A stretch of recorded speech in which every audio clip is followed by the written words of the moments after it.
Mga kwentong pambata. Sobra. May alamat tungkol sa isang lahi ng mga nilalang na tumatakbo kasama ang mga lobo sa kagubatan at nagpapahinga sa kurba ng buwan, na sumasayaw kasama ng mga bituin at naliligo sa karagatan, na nararamdaman gamit ang buong pagkatao at tinatanggap ito.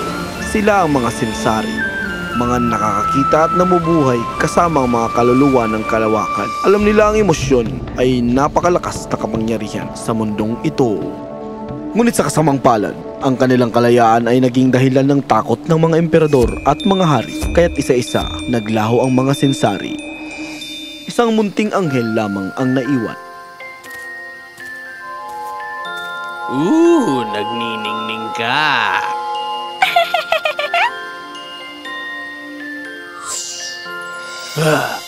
Pero syempre, sa bawat mahika, mayroon mga nagnanais sa kapangyarihan nito. Hahaha, sasama ka sa akin, munting liwanag. Pinangalanan niya itong Tessa. Sinabi niyang espesyal siya. Masyadong matalino para maintindihan ang mundo sa labas. Inutusan niya ang kanyang alalay ni si Fiona na alagaan o mas sabihing kontrolin si Tessa. Mayroon pa ba talagang halimaw doon sa labas? May dahilan kung bakit palaging nagbabantay si Ginoong Morduf, munting bata.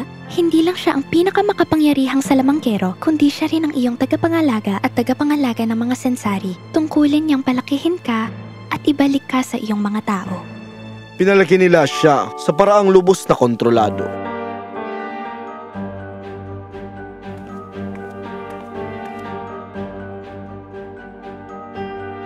Ang kanyang mga emosyon ay sinasalamin ng palasyo. Kapag siya'y malakas tumawa, nanginginig ang kristal. Kapag siya'y nagalit, may mga munting bitak na lumilitaw sa mga pader. Unti-unti, ang pagkamangha ay napalitan ng takot. Masyado kang sensitibo. Walang lugar sa mundo para sa isang katulad mo. Kailangan mong manatiling kontrolado. Natuto siyang itago ang kanyang saya, lunukin ang kanyang lungkot at pakalmahin ang kanyang galit bago ito lumabas. Lumaking masunurin at takot si Tessa, ang prinsesa ng palasyo. Palagi siyang tuwid ang upo at elegante, at kailanmay hindi nagsasalita ng tungkol sa mga abstraktong ideya tungkol sa araw, buwan at mga bituin. Ngunit unti-unti lumalakas ang kanyang pagkasabik. Hindi ko talaga maintindihan kung bakit nagbabago ang palasyo kapag may nararamdaman ako. Kung may duda ka pa rin pagkatapos ng maraming taon, Tessa, marahil hindi ako mahusay na tagapangalaga. Nabigo kita. Hindi! Patawad kung nagtanong ako. Kung gusto mo na namang ulitin namin ito ng ika-1,000 beses, Tessa, hindi nagbabago ang palasyo dahil sa nararamdaman mo. Ika'y refleksyon nito, kaya malaya kang makita kung gaano kalala ang pinsalang na idulot ng emosyon mo. Ang mga emosyon ay kailangang pigilan. Gaya ng ginagawa namin ni Fiona. Hanggat hindi mo natututunan yan, ang palasyo ang pinakaligtas mong tahanan. Ngunit ang palasyo ay hindi kailanman naging salamin. Ito'y gawa sa mahikang kristal na nilikha ni Mordo bilang sisidlan. Isang tahimik na kumukuha ng mahika ni Tessa. Hanggat may pagdududa at takot siya sa sarili, patuloy na gagana ang mahika ng kristal. Sa gabi, kapag akala ni Tessa ay siya'y nag-iisa, sinisimula ng palasyo ang pagsipsip ng kanyang kapangyarihan at ipinapasa ito kay Mordov, na tinatanggap ang lahat sa pamamagitan ng kanyang sisi. Komplikado ang mahika, ngunit wala ito sa bigat para kay Mordov. Kailangan kong maging mas mabuti. Ngunit minaliit ni Mordov ang mahika ng mga sinsari.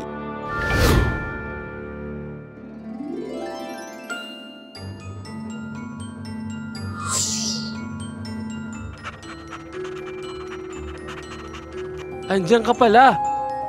Para kang lumulon ng malaking ulap, munting bituin. Kasi nakapinta ako ng magandang pangin kaninang umaga. Kilalanin si Kaur, ang tuso't mayabang na munting lobo na palaging lumilitaw sa mga panaginip ni Tessa, o kaya't sumubok. Tandaan mo, Tessa, huwag kang magtitiwala kahit kanino. Ang mga kaibigan na nagpapahina ng iyong diwa.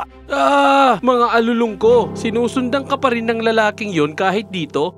Napaka... mabuti. Kasi, boses niya ang palagi kong naririnig.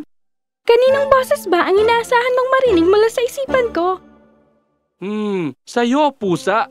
Balita lang, hindi krimen ang makaramdam. Kapag may nararamdaman ka, mas lumalapit ka sa sarili mong kaluluwa. Ibig sabihin nun, boses mo rin yun.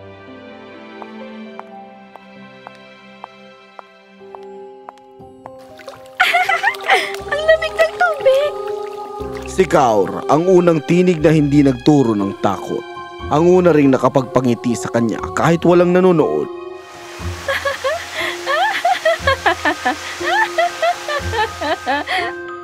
Itinago ni Tessa si Kaur kay Mordov gaya ng pagtatago niya noon sa sariling damdamin.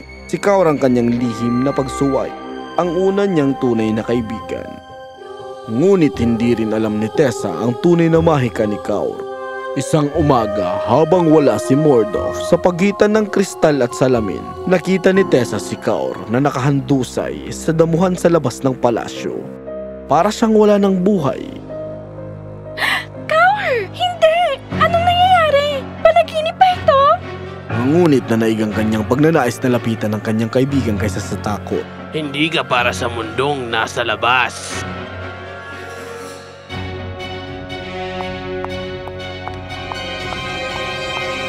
Pinipigilan siya ng palasyo, ngunit hindi siya natakot. Si Kaur lang ang nasa paningin niya. Paglapit niya, bigla siyang niyakap ni Kaur at tumakbo palayo papasok ng gubat. Ano? Hindi! Teka! At hindi na siya lumingon pa. Tumakbo si Tessa papasok ng gubat upang habulin ang kanyang kaibigan. Sa wakas, iniwanan niya ang palasyo. Sa unang pagkakataon, tumakbo si Tessa nang nakayapak sa damuhan. Tumatawa ng malakas at malaya.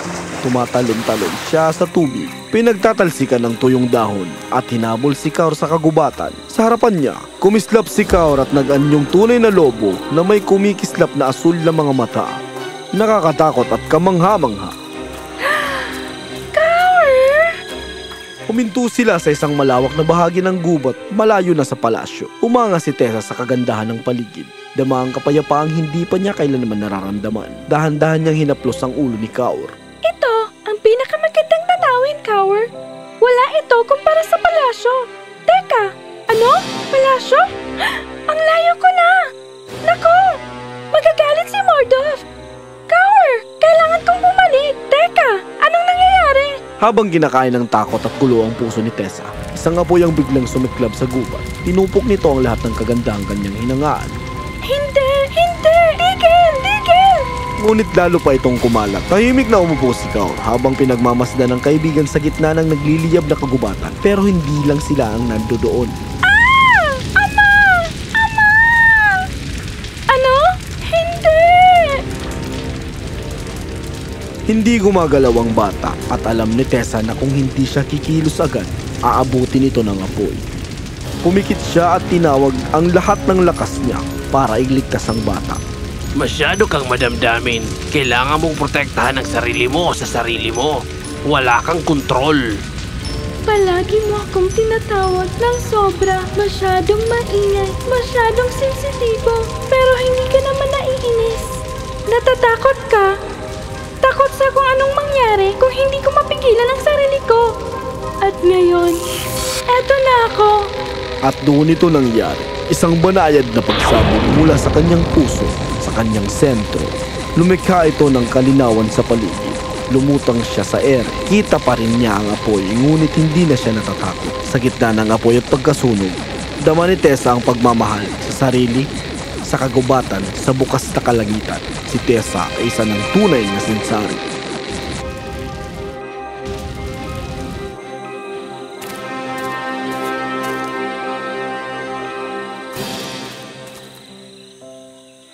Hindi ko alam paano magpapasalamat. Sino ka? At kaibigan mo bang lobong ito? Isang taong sa wakas ay naaalala na. At ito, si Kaur, ang hindi kailanman nakalimot. Rrrr. Anong akala mo? Mordov, hindi ka ba masaya't nakita mo ako? Isa na akong ganap na sensari. Sensari? Kwento lang yun. Hindi ka makapangyarihan. Masyado ka lang emosyonal. Kung totoo kang higit pa, hindi ko sanang madaling nakuha ang kapangyarihan mo. Hindi, Cower. Tama siya. At masaya akong makita kayong muli ni Fiona. Sa wakas, may pagkakataon na akong masuklian ang pag-aalaga ninyo sa akin. Palagi kang mahina, Tessa. Huwag mong kalimutan kung sino ka. Mahina? Masyadong emosyonal? Sensitibo? Sobra? Maliit? Hindi sapat? Masyadong nag-iisip? Mahina? Hindi ako sobra! Hindi ako kulang! Ako ay buo! Ano? Anong nangyayari? Pinapasalamatan kita, Murdoch. Bawat batong ibinato mo sa akin ang humubog sa kung sino ako ngayon. Sinubukan mong nakawin ang kapangyarihan ko. Pero kailanman ay hindi ito magiging sayo. Gulat na gulat sina Murdoch at Fiona. Ang tunay, dalisay at hindi pinipigilang enerhiya ni Tessa ay lumikha ng pagsabog.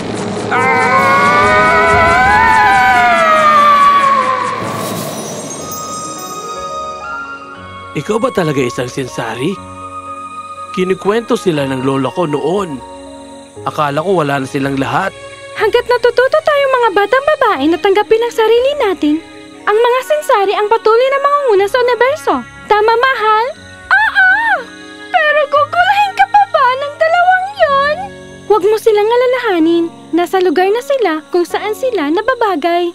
Tulungan niyo kami! Palabasin niyo kami! Fiona, ang taas ang boses mo! Paano ako hihingi ng tulong na mababa ang boses? Iyon ang pinakamagandang parusa na maibibigay ng isang sensari. Ginawa niyang alipin ng sarili nilang isipan sina Murdoch at Fiona. At si Tessa, hindi siya ang huling sensari. Siya ang naging una. Tinawag nila siyang sobra at kaya naging higit pa siya.